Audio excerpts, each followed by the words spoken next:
I'm Daniel Smith, and my family is one of the growers for sweet banana. So I operated at our plantation for a couple months, and then currently I'm working at sweet banana in the packing shed. My family's been in the industry since September of last year, so we took on the plantation, and so I started working on it after high school, after leavers shut up, and then so probably November, early December I'd say, started working on the plantation. And then we've had a mango plantation since 2007, 2008. So I've been involved in ags since then. The Sweet Banana Cooperative is important to us as grower. Just with cooperative format, you've got a lot of different growers focused around a central goal, which would be the development of sweet banana. So that easy access to all the growers was really important to us as new growers. And through Sweet I've actually been able to work at a couple of other plantations, some of the other growers, pick up some pretty good, cool info and work there. And also their policy or mindset of no sprays or pesticides was really important to us as well. Interesting fact about Sweeter would be the shed was constructed in 2002. And the cooperation was formed. And then from there they've developed further and played a really important part in developing the ag industry and the banana industry for Carnarvon, which has been really important to the region.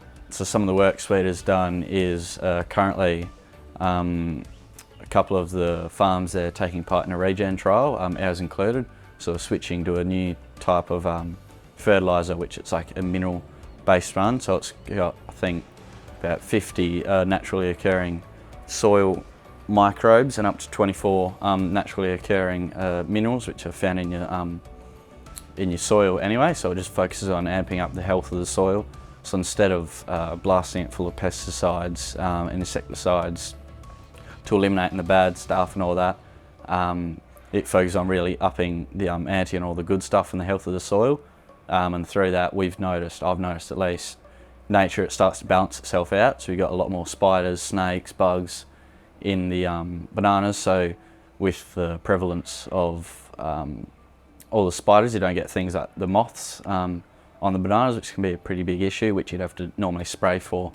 But so by using that sort of thing, it's kind of paving the way for a new way of growing. My family chose to grow bananas because they are an all-round crop. They don't have seasons. With Carnarvon, because we're subtropical, it slows down a lot in winter, but you don't have an off-season where there's just strictly no produce being produced.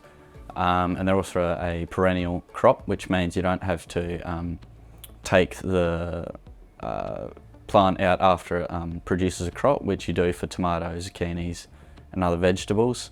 So it helps to improve the soil health, and you're not constantly ripping it up and tearing the soil up to and creating erosion to plant a new crop and start again. The conditions for growing bananas in Carnarvon, they're obviously a tropical plant, so I'd say we're about as south as you could probably get, because we're based on a subtropical climate. So it's got to be warm and dry. They're also really water intensive, so you notice a really immediate effect if a couple of bananas aren't getting water, their leaves start to droop and it loses its bit of texture in the tree, so it starts to look wrinkly and old. But yeah, so important thing is just having that heat in the soil and just having those dry, not necessarily dry, but just having that warm climate for it to be able to produce in. Sweet Banana uses plastic bags to the lunchbox bags for their bananas because the skin of our bananas are quite thin, so they're quite prone to marking and damage during transport. And also when they're being transported, you have to retain a sort of microclimate within the bananas for it to be able to ripen correctly. So using plastic, it's not ideal obviously, but there's no real other alternative. I think there has been different trials done with a cardboard or paper based bag, but it didn't work because the bananas perspirate naturally as they ripen, so I think it kind of fell through, literally. The most rewarding part about being a sweet banana grower is you've got a really tight community of growers going towards one goal. So instead of just individual growers across the region just sending it to whoever and just out for, not out for themselves, but with an individual operation. So whereas with Sweeter, we all send our bananas to the centralised packing shed, and as part of that cooperative format, it's kind of a rule. You have to work towards that common goal.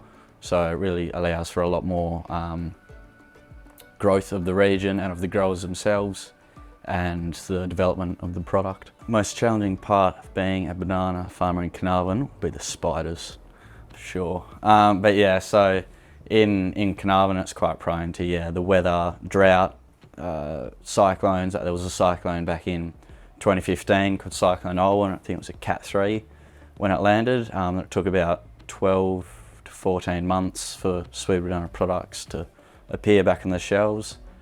But also we are quite a small operation compared to some of the eastern states ones, and that's just pure